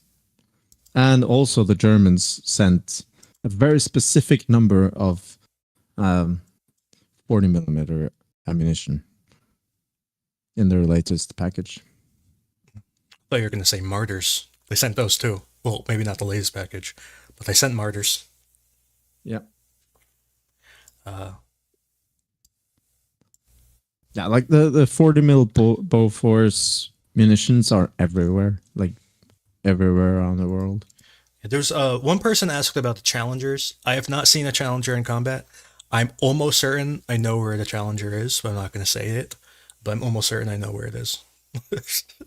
But it doesn't matter. You don't need to know that. And it's no, I have not seen it in combat. And if it's where it is, if I'm right about where it is, that unit's not in combat, or that brigade. So I don't know if your guests know as well the people that I talk to on Twitter, but I'm a huge fan of the CV-90, and yeah, I think that the Russians are it's probably gonna be like a myth amongst the Russian soldiers, like this dragon beast of the Nordics that is coming down and slaughtering the Slavs or whatever they're gonna say. This is a martyr. Someone asked me what is a martyr, and I'm gonna show CV-90. Okay. CV-90 40 you need to type in. Okay. It was the same image. This is a CV-90. Yeah. That's actually the right version too. But Ukraine has also this amazing thermal camouflage net they got from Sweden as well, Barracuda MCU, which is probably the best thermal camouflage net in the world. It's not much of a net. It's more like a layer that is like it's clothing. It has clothes. Yeah. Yeah.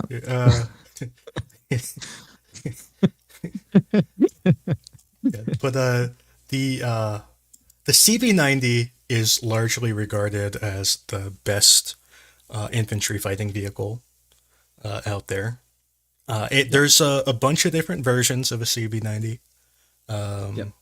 There's like an anti-tank version, right? I think there's like mortar, like a self-propelled mortar version. Yep. They have all sorts of versions. They just put on a new turret whenever they feel like it.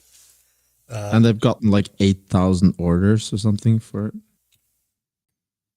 Enormous. Like the production line at Hägglunds in Sweden is like booked for the next 10 years. And the Martyr is another armored personnel carrier by the Germans.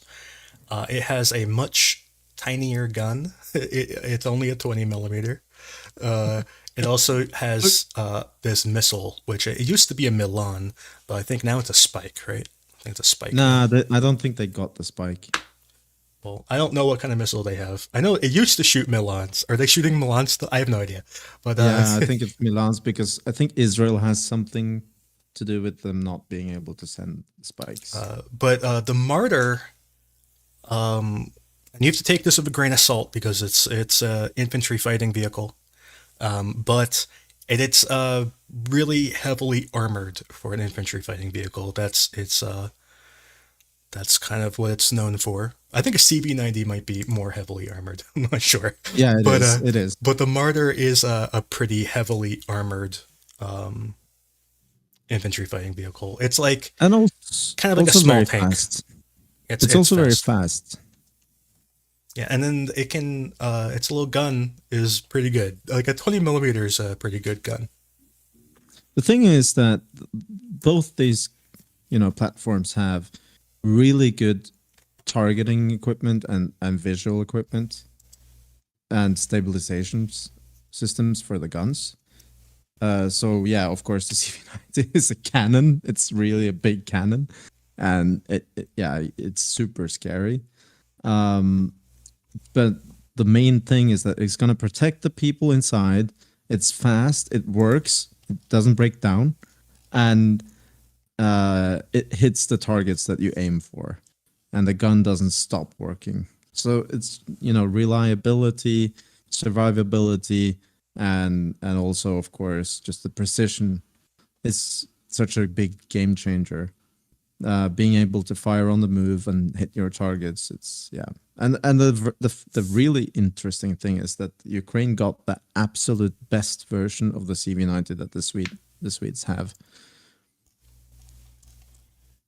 It's up armored and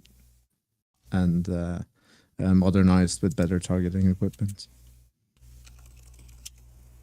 I'm trying to find a picture of it with its little jacket on. I can't find one.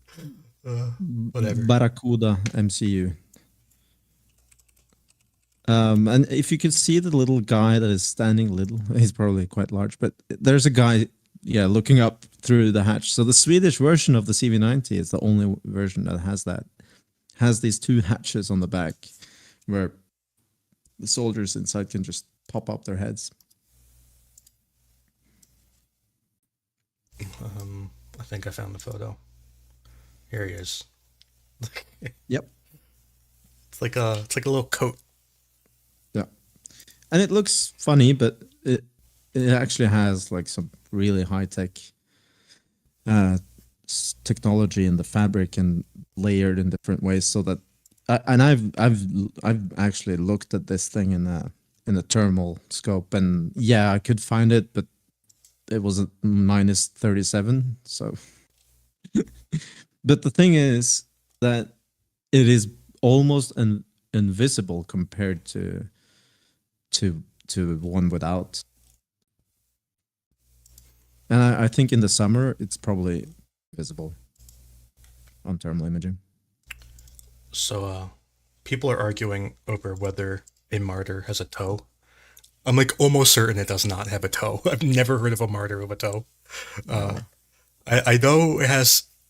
The only missiles that I know it fires are the Milan and a Spike. Those are the only two I know for a fact that it shoots. Yeah, and I'm pretty sure, I'm not 100% No. on this, but I think they got the Milan because of some re-export licenses. And yes, the Germany also has the Wiesel, whatever. It also has one of those, but they did not give any to Ukraine. But yes, the Wiesel, it shoots a toe. It has a toe. It can anyway. It doesn't always. It can also have a 20 millimeter or other things. It can have other weapons as well, but it can shoot a toe. But the Martyr does not. The Martyr is different.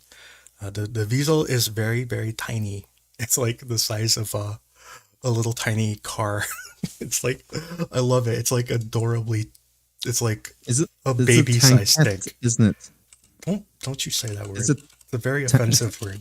Tankette? No, it's a big boy tank. It's a tankette. Don't you say that word. It hurts its feelings. Yeah, but a martyr is like a little. It's not a Wiesel. No, yeah, a martyr is like 10 times bigger than a Wiesel. Yeah, but the animal is like, it's not a. It's a marten. Marten. Anyway, This is a it's a Wiesel. tankette.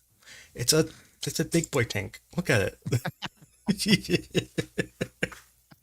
There it is. Is this a serious thing? Yeah, it's actually a fantastic vehicle. This especially, this is an Ocelot. Yeah, this is the anti-air version. I understand that actually makes sense. I Except that really wish they had this.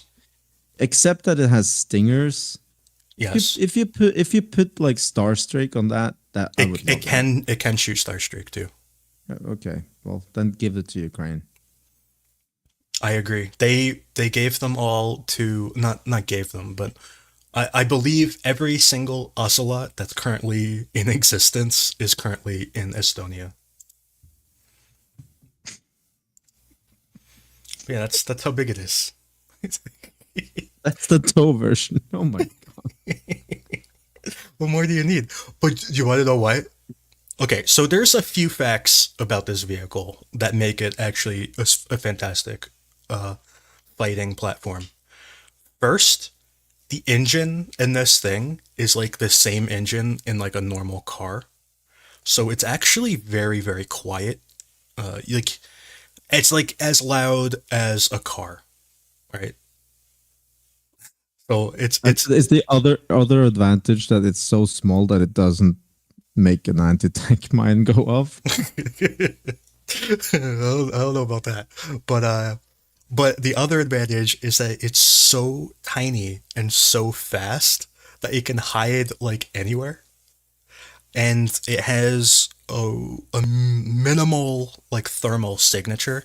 It's actually difficult to see on thermals, like in a real world environment, like maybe like on like a test It's gonna range you could see it, but in it's gonna look reality, like a car. yeah. So like in a real life combat, these things can sneak around your flank and shoot you in the butt. And once it gets past you, like if you're in a tank and this thing gets like past your turret and you can't traverse fast enough to, and then it shoots you with like a toe, and you're gonna have a bad day. You know, I mean, that's kind of that's what these are for. I mean, I would never want to have it, but it's so much better than a pickup truck. Yeah, So and give it to your friend. it's not as wide as a pickup truck either. It's actually pretty skinny. It can drive through trees pretty easily. But yeah, Yeah, I mean, it's a good vehicle. it's infinite amount better than a pickup truck, except that Castavac is probably not going to be possible. Yeah, it's not really, it doesn't really have passengers. It's just it's what it is. It's what it is. Okay, it's like How many people can it carry? Like 3 maximum? I think maybe maximum, maybe realistically like two. I think there's like a driver and a gunner. That's the And the crew. gunner operates both the tow and the MG3. Yeah. Hmm. Well, I think the MG is not typically there. Oh, the MG has to be there. Okay. That's the best part of the whole vehicle. Uh, But you go back to the CV90 and just see how low the profile is, because that's also that's a one of the, martyr. that's a martyr. There it is.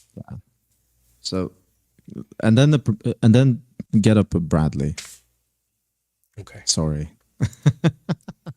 because the thing is, like, it has Bradleys are similar. huge. Yeah, it's so much bigger, and It's like it's like a Sherman shape. yeah.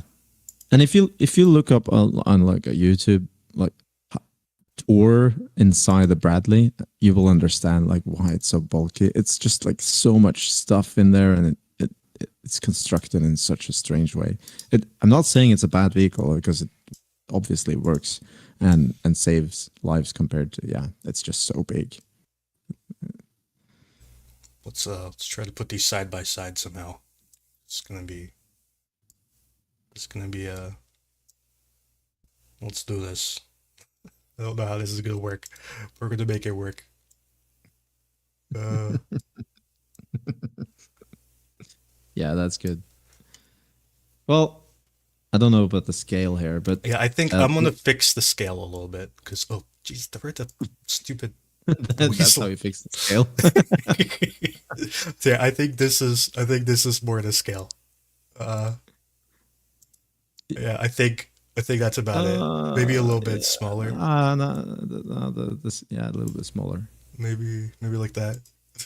Yeah. I'm trying to compare this guy's head to that guy's head. Okay.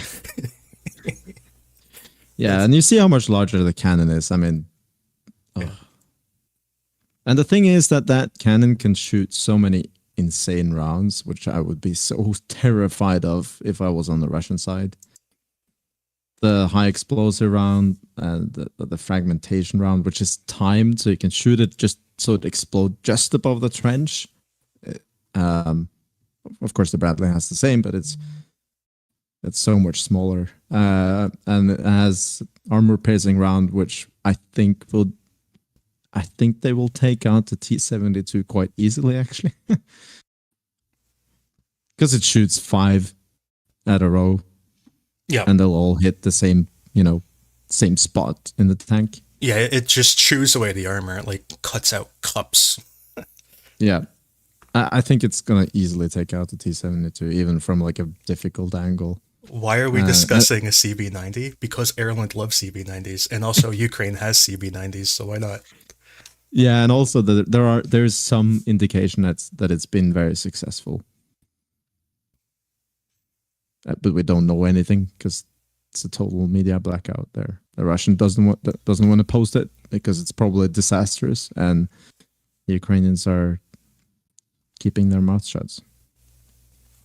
Yeah. So and these we call these infantry fighting vehicles. I think, and I know people find this word very, very offensive these days. But I think they're light tanks. Fire support vehicles at most, but they are infantry fighting vehicles because they will, without a doubt, carry troops. But when the troops are dismounted, then they operate as a fire support, like a heavy fire support vehicle. I think, okay, so there's a question. Do we have a video of a CB90 in action? There's one video of a CB90, and the video consists of a CB90 driving into trees and then disappearing. And then it got shelled, and there was a fire, but we don't know if the fire was a CB90. We don't even know if the shelling occurred on the same day. we just know that a CB90 drove into a group of trees, and then at some point, that group of trees got shot by artillery, and something caught on fire. Whether it was the CB90 or something else, or if it was the same day, or if the artillery was before or after, we don't know. We just. I mean, they're not indestructible. They will suffer losses as well, but they're the best. It's the best infantry fighting vehicle that Ukraine can get, especially for this kind of war. So yeah, that is the only video that we have of a CB90, and it occurred roughly here somewhere. I can't I did pinpoint the exact location, but I forgot. It was here somewhere though, in like Turney or something. Oh, it was around here, but it was in the Kremenna area. So I imagine that all those little Swedish boys are somewhere around here, probably. But it's a huge brigade as well. It's not just the CV90s. Yeah, there's a lot of pretty hot action going on around here. There's a lot of brigades fighting. There's a lot of troops here. I have heard numbers on how many troops are here, and I don't really know if they're true or accurate or whatever. But I've heard that there's about 120,000, which is a lot. So I don't know if that's true or not, but that's what I've heard, that there's about 120,000 in this whole area. I don't mean just in like Kremenna. I mean like this area, like this whole front, basically. So that's a lot of guys. It's a lot of brigades. It's yeah.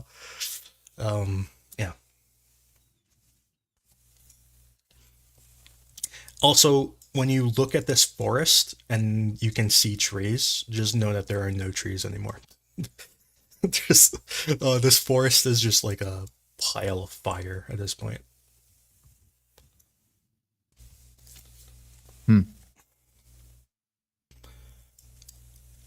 Anyways, I think we've rambled on long enough. What do you think? Yeah, I think so too. Well, I just like, please let me know if there's any archer in any Yeah, of your. I would love to Yeah. see an archer. I have not seen an archer. I've seen Susanna. Well, CJ won't get happy of us to sign. Well, he will be happy, but yeah, he won't be ecstatic by Susanna. Yeah, there's some. Yeah, I've not seen an archer. I have not. I don't know if I've even seen an archer in Ukraine. No. Like no one has seen archers on the move or anything. I'm not convinced they're even in Ukraine. Maybe they're not. Maybe they're just not there. I have no idea. I've Well, never seen it one. was trained as a brigade. Why would they not send them? I don't know. They sent them to the UK. Why didn't they send them to Ukraine? Maybe they're scared. All right. So anyway, so I think it's time to end this stream before we go off the rails. But before I end, I'm gonna take out this picture of the weasel. There's one more thing. There's one more thing, Andrew. Yeah. We found out that there is DPCIM munitions for the Peony. Oh yeah. The 203. Yeah, it exists. Where are they? Somewhere in Europe, possibly somewhere stored in the US, but couldn't find any evidence of that. Can we put them in? Can we put them in the peon and shoot them at the Russians?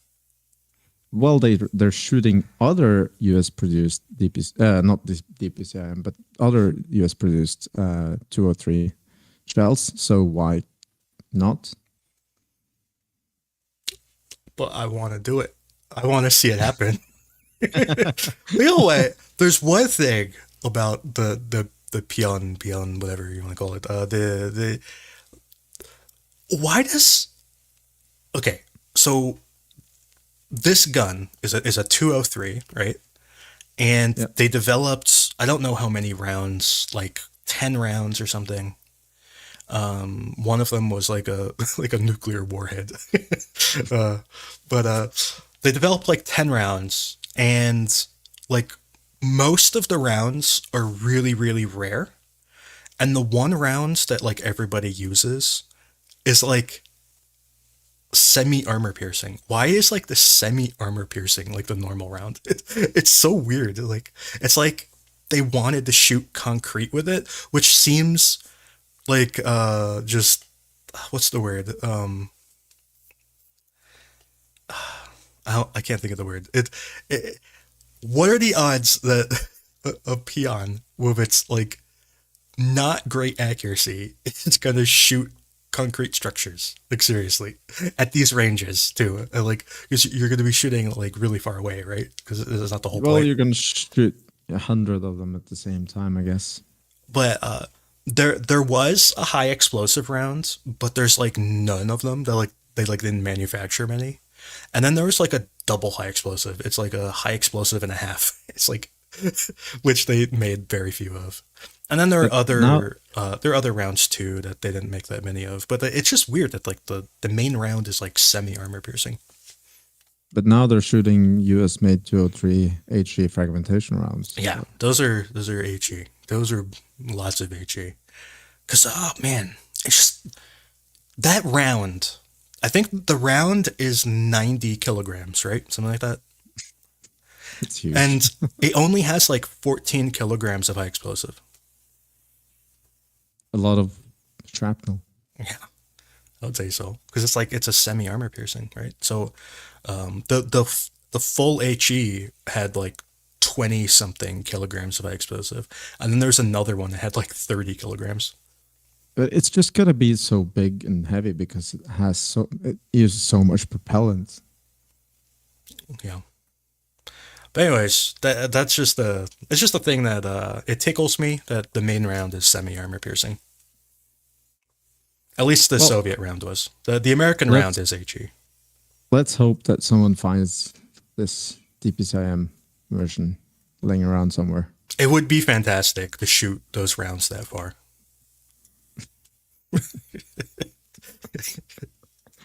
It's And what it's like gonna be more ammunition for Ukraine. I mean, yeah. I don't know. Greece finds these, I don't know, in the storage. And they're like, okay, we stopped using these guns quite a while ago. So yeah. All right, so let's hope that happens. And thank you for coming. Uh, and thank you to everyone who listened. And thank you to Constantine if he's still here, because I don't know if he actually is.